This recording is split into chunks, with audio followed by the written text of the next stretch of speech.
Sejam todos muito bem-vindos. Hoje estamos aqui para falar sobre um assunto muito importante. E infelizmente muitas pessoas o têm como algo natural. Quando, na verdade, o contrário é o que prevalece. Quanto mais natural eu acho que isso será, pior isso fica. Mais torto e menos reto é que as coisas acontecem.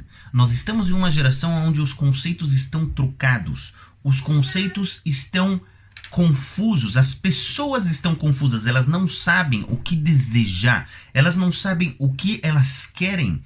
E muitas vezes elas acham que o amargo é doce e que o doce ele é o amargo. E assim os conceitos ficam trocados. Eu falo para vocês, assistam a nossa aula sobre escada de valores. É uma aula muito importante e ela é um complemento para o que nós vamos estudar hoje. Nós estamos falando sobre educação. Seja educação própria e seja educação dos nossos filhos. Uma vez que nós sabemos que de acordo com a Torá e principalmente de acordo com os livros de Kabbalah, o livro do Zohar ensina pra gente que o pai e a mãe, eles são completamente mechuyavinho, a palavra em português é, eles são responsáveis para que o seu filho, ou seja, eles são responsáveis sobre a educação do seu filho. O que o meu filho faz? Com quem ele anda? O que ele deseja ser? O que ele se tornou? Como a pessoa pode direcionar os seus filhos para um caminho bom, para um caminho verdadeiro? E principalmente quando infelizmente já chegou naquela situação onde você fala, eu não consigo ver o meu filho se comportando dessa maneira, fazendo determinada coisa, andando com determinadas pessoas. Como eu posso consertar? Então aqui vem a nossa incrível e eterna Torá, nos ensinando nas entrelinhas como nós podemos nos tornar pessoas melhores e também ajudar os nossos filhos a que se tornem pessoas melhores. Nós estamos no segundo livro da Torá, no livro de Shemot. Para você que ainda traduz os nomes, a tradução seria nomes, mas na verdade a tradução em português, se eu não me engano, é Êxodos. Então nós estamos no livro de Shemot, segundo livro da Torá. Começa a Torá e fala pra gente o seguinte: Ele Shemot Bnei Israel asher yatzu miMitzrayim. Esses são os nomes dos filhos de Israel. Perguntam nossos sábios, por que o povo de Israel, ele é chamado Israel? Por que o povo de Israel não é chamado o povo de Avraham? Por que o povo de Israel não é chamado o povo de Yitzhak? E por que o povo de Israel não é chamado o povo de Yaakov? Por que o nosso povo é chamado de povo de Israel? E não só isso, a terra, que na verdade ela foi dada para Avraham Avinu, e para Yitzhak e para Yaakov, ela é chamada de terra de Israel. Por que ela é chamada Israel? Por que não outro nome? Por que não Avraham? Por que não Yitzhak? Por que não a terra de Canaã, que nem ela era chamada antigamente? Respondem nossos sábios. Uma resposta dura, mas uma resposta verdadeira. E eu começo falando e abrindo aqui um parênteses muito grande com letras maiúsculas em negrito. Todas as vezes que nós falamos sobre erros de gigantes da Torá, de pessoas que são maiores do que nós podemos imaginar, de pessoas que eram tão conectadas com Hashem como nós jamais seremos, nós estamos falando de algo muito, muito, muito pequeno. E que pela grandeza deles, por aquele pequeno erro, eles foram cobrados. E que esse erro para nós seria uma mitzvah, seria um bom ato, porque nós estamos muito longe do nível deles. Porém, para eles foi algo muito grande e errado nos olhos de Hashem. Fala pra gente a Torá. Esses são os nomes dos filhos de Israel. Por que eles são os filhos de Israel? Porque Avraham, ele teve 2 filhos, depois ele teve mais, mas antes ele teve 2 filhos. O primeiro filho era Ismael. O primeiro filho, ele era filho da escrava de Sará. Ela chamava Hagar. E ele era Ismael. Esse filho Ismael, qual foi o fim dele? Explicam pra gente nossos sábios. Estamos no capítulo 16. Hashem manda Avraham e ele diz: eu vou te dar um filho. Eu vou te dar um filho. Assim nós vemos capítulo 17 e 18, a destruição de Sodoma e Amorá, Sodoma e Gomorra. Mas Hashem prometeu para Avraham um filho. E Hashem fala: eu vou te dar um filho, que é Yitzhak. E esse filho Ismael, ele também vai viver, ele também será o seu filho e ele será um grande povo, porque ele é o seu filho. Qual foi o final de Ismael? Explicam nossos sábios, nós vemos na Torá. O final de Ismael foi que Avraham Avinu mandou ele embora, junto com a sua mãe, a escrava de Sará. A mãe de Ismael, Avraham Avinu os manda embora e dá para eles um cantil de água. Um cantil de água, assim está escrito. Hashem mandou Avraham escutar a voz de Sará, mandar o seu filho Ismael embora, e Avraham Avinu deu para ele um cantil de água. E aí ele foi para o deserto. Na hora que ele foi para o deserto, a mãe dele não sabia o que fazer. A mãe dele falou: ele vai morrer, não tem água, essa criança vai morrer, eu não tenho o que beber, ele não tem o que beber, o que vai ser da gente? E aí Hashem fez um milagre para ela, parecia um poço. Mas a pergunta é: por que Avraham Avinu mandou o filho dele embora com um balde de água, com um cantil de água? Avraham Avinu era uma pessoa muito rica. Avraham Avinu tinha rebanho, gado, comida, sem falta, escravos, escravas. Por que ele manda o filho dele embora, sem dar para ele um pacote de comida, sem dar para ele gado? Dá um pouco para ele começar a vida dele bem. Coloca ele no mercado de trabalho, que nem falam. Por que você manda o seu filho embora com um balde, com um cantil de água? Explicam nossos sábios. O motivo que Avraham Avinu mandou Ismael embora foi porque ele viu que Ismael estava pecando. Ismael estava servindo outros deuses. Ismael estava brincando com mulheres. Ismael estava com más companhias. Avraham Avinu mandou embora. Falam nossos sábios, Avraham Avinu odiava Ismael. Avraham Avinu chegou ao ponto de odiar Ismael, porque Avraham Avinu foi a pessoa, Abraão, a pessoa que colocou a fé no mundo, a pessoa que trouxe para todos os outros a fé de que Hashem é único e que não há nada além de Hashem, onipresente, onisciente, onipotente. E o seu próprio filho fazendo idolatria, isso doeu muito para Avraham Avinu, e Avraham Avinu odiava Ismael. Falam nossos sábios, isso aconteceu por quê? Como é possível? Porque Avraham Avinu não deu advertências para Ismael. Avraham Avinu falava: não, ele é meu primeiro filho, depois de 99 anos eu tive ele. Ele é meu primeiro filho. Menos de 99 anos. 99 anos nasceu Yitzhak, o filho principal, mas ele diz: depois de tanto tempo eu esperei para ter esse filho. Eu quero que ele seja bem, eu quero que ele fique bem, eu amo muito ele, eu não vou advertir ele, eu não vou ser duro com ele. Eu não vou mandar e dizer que ele está fazendo coisas erradas. Não, eu vou ser doce com ele, eu vou educar somente com amor. E o que aconteceu foi que no final ele odiava Ismael. O segundo caso nós temos Yitzhak. Yitzhak, filho de Avraham, ele tinha 2 filhos. Um dos filhos era Esav. Esav e Yaakov. Esav, Yitzhak Avinu amava muito ele e fazia tudo para ele. Nunca advertiu Esav. Yitzhak nunca advertiu Esav. No final, quando Esav ele perde as bênçãos de Yitzhak, seu pai, e Yaakov, na verdade, ele roubou as bênçãos que eram para Esav. E Esav fica muito nervoso. Esav fala uma frase. Ele fala: os dias de luto de meu pai estão se aproximando.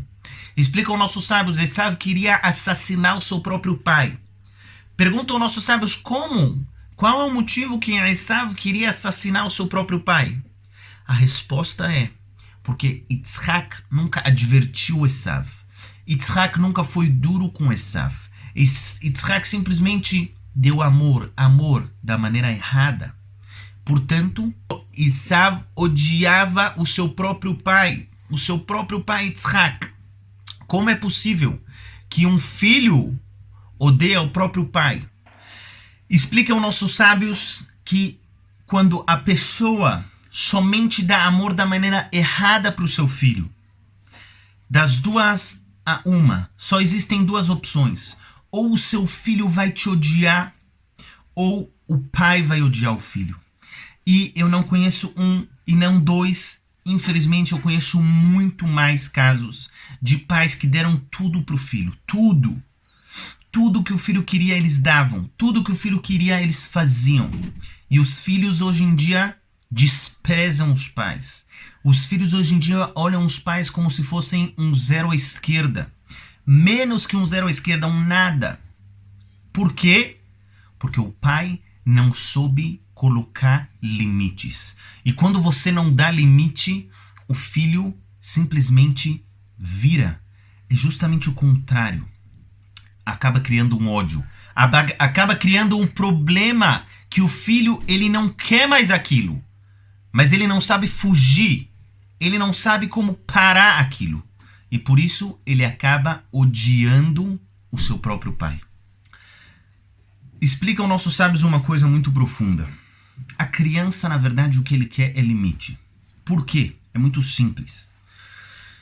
Quando eu tenho limite, eu tenho tranquilidade.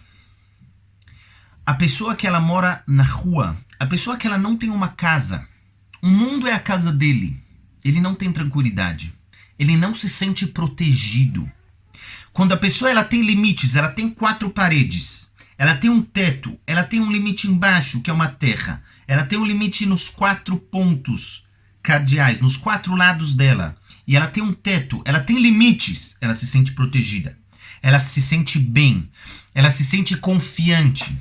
O filho quer saber, o filho não sabe disso, mas ele quer, no fundo da alma dele, ou no que hoje em dia chamam de subconsciente.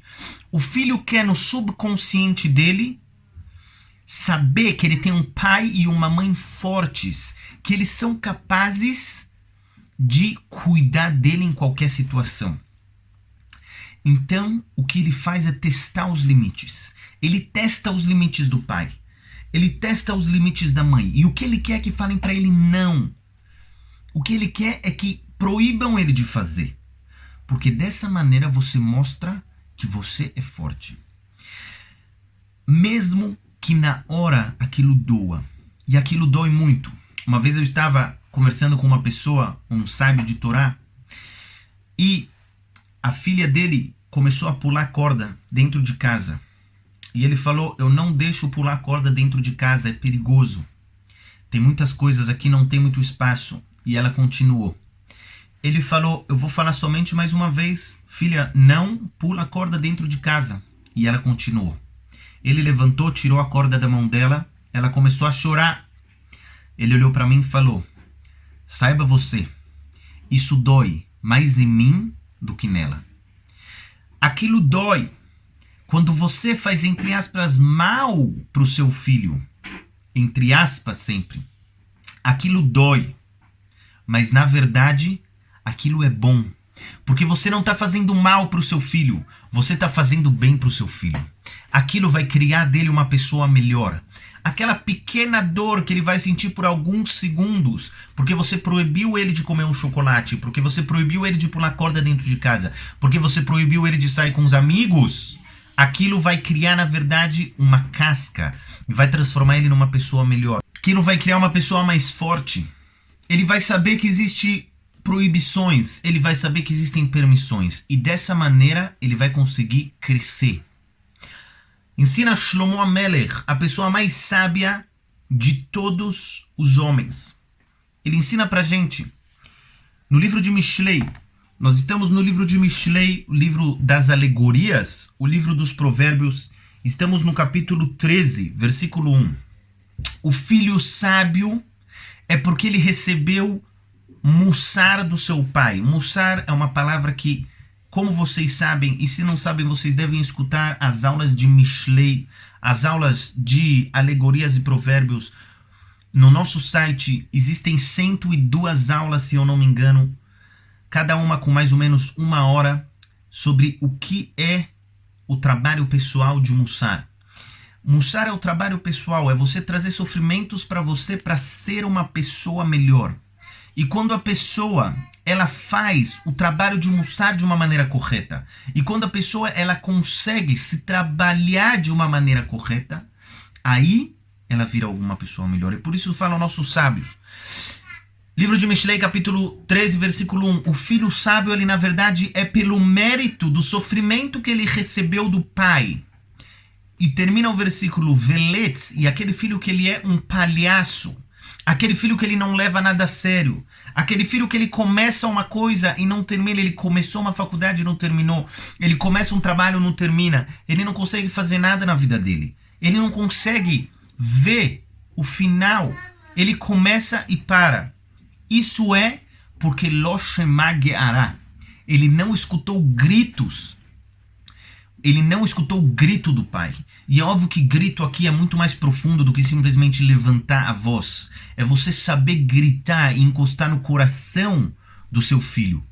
É você saber domar o seu filho e direcionar ele de acordo com as forças que ele tem. Não é à toa que nós fizemos 12 aulas de Mazalot sobre os signos, cada signo e signo. 1 hora explicando quais são as ferramentas que cada um dos signos tem, porque você deve conhecer a si mesmo e deve conhecer o seu filho. E dessa maneira você pode guiar o seu filho, usar as forças que ele tem para o bem, usar as forças que ele tem para ele crescer e não para ele se destruir. Porém, quando a pessoa não conhece o seu filho e ele deixa o filho fazer porque ele não tem a bravura de fazer o filho dele sofrer, porque aquilo na verdade dói nele. Então ele não sabe falar não pro filho dele, porque aquilo dói no pai. E precisa ser uma pessoa grande, precisa ser uma pessoa com uma grande força interior para poder falar pro seu filho não. Aquilo dói, mas eu vou fazer agora aquilo e vou falar não pro meu filho, porque isso é o bem dele. Que nem eu falei, se você colocar limites para o seu filho, ele vai se sentir seguro. Ele vai se sentir que ele tem um pai atrás dele, ele tem costas largas atrás dele. E uma pessoa que tem 4 paredes, um teto e um chão, ele dorme tranquilo. Ele sabe que o mundo lá fora não é uma ameaça para ele, porque ele tem quem cuide dele. E você, pouco a pouco, vai ensinando que, na verdade, não é o pai que cuida, e não é a mãe que cuida, é Hashem que cuida. Existe um Criador, e dessa maneira se coloca temor aos céus nos filhos. Quão puro é o temor aos céus de uma criança. Quão importante é ensinar para eles esse conceito. Dessa maneira se cria uma pessoa forte. E que nem nós explicamos anteriormente, o filho, ele sempre testa o pai. Então, aqui vão algumas dicas do que deve ser feito. A primeira coisa, o pai tem que ser uma pessoa firme. E quando eu falo pai, é óbvio que eu quero dizer o pai e a mãe. Ou seja, quando vocês dizem não para o seu filho, e ele chora, e ele grita, e ele pede, não volte atrás do que você falou. Não volte atrás do que você falou. Porque na hora que você volta atrás, você não está mais sofrendo por escutar os gritos do seu filho, por escutar o choro do seu filho. Porém, você acabou de fazer um grande dano para o seu próprio filho. Por quê? Porque agora o seu filho, ele vê que o pai e a mãe, eles são pessoas fracas. Eles são pessoas que não têm palavra. Eles são pessoas que não conseguem cumprir o que eles falam. Do outro lado, quando você fala, eu disse não, e se eu disse não, eu não vou mudar mais minha opinião, eu não posso mudar minha opinião. Somente por dizer não, eu não posso mais mudar minha opinião. A gente vai esperar tal coisa acontecer, e aí eu posso mudar minha opinião. Daquilo vai fazer sofrimento no seu filho. Aquilo vai doer à primeira vista. Porém, na verdade, aquilo é bom. Porque isso mostra para o seu filho a importância da verdade, a importância da pessoa ser alguém confiável, que mantém a sua palavra. Também se ensina ao filho que existem limites. E dessa maneira, ele sabe que o que é correto, e mesmo que doa, ele deve ser feito. E o que é errado, ele é errado. Falam pra gente nossos sábios, esses são os nomes dos filhos de Israel. Israel, nos últimos dias da vida dele, o que ele fez? Os últimos minutos da vida dele, ele deu uma brachá, ele deu uma bênção para todos os filhos. Em alguns filhos ele deu uma advertência, para alguns filhos ele advertiu eles de uma maneira muito pesada. Por exemplo, para Levi, para Shimon, Reuven, advertências muito duras foram dadas. Por quê? Por que foram dadas advertências duras? Porque Yaakov, ele sabia que cada segundo da vida dele era usado para conseguir ajudar os seus filhos a crescerem. E quando ele adverte os seus filhos nos últimos minutos da vida dele, é porque ele sabe que aquilo é o bem para os filhos dele. Deve ser muito duro para um pai, em vez de falar quanto eu te amo, quanto você é especial para mim, na verdade ele dá uma advertência para o filho dele. Mas esse é o motivo que todos os filhos de Yaakov Avinu saíram no caminho de Hashem. Todos os filhos de Yaakov Avinu saíram corretos. Todos os filhos de Yaakov Avinu saíram pessoas boas e pessoas que sabem e conhecem o caminho de Hashem. Esses são os nomes dos filhos de Israel. Exatamente por ele saber que o pequeno mal que é causado agora queria um bem muito grande lá na frente. E que nem ensinam nossos sábios. O sábio, de verdade, ele não olha o presente, ele olha o futuro. Ele olha quais são as consequências de cada um dos seus atos. E dessa maneira, um pequeno sofrimento, entre aspas, que a pessoa faz consigo mesma e com seu filho, cria um bem muito grande lá na frente. Yehi Ratzon, que nós consigamos cumprir tudo aquilo que a gente estudou.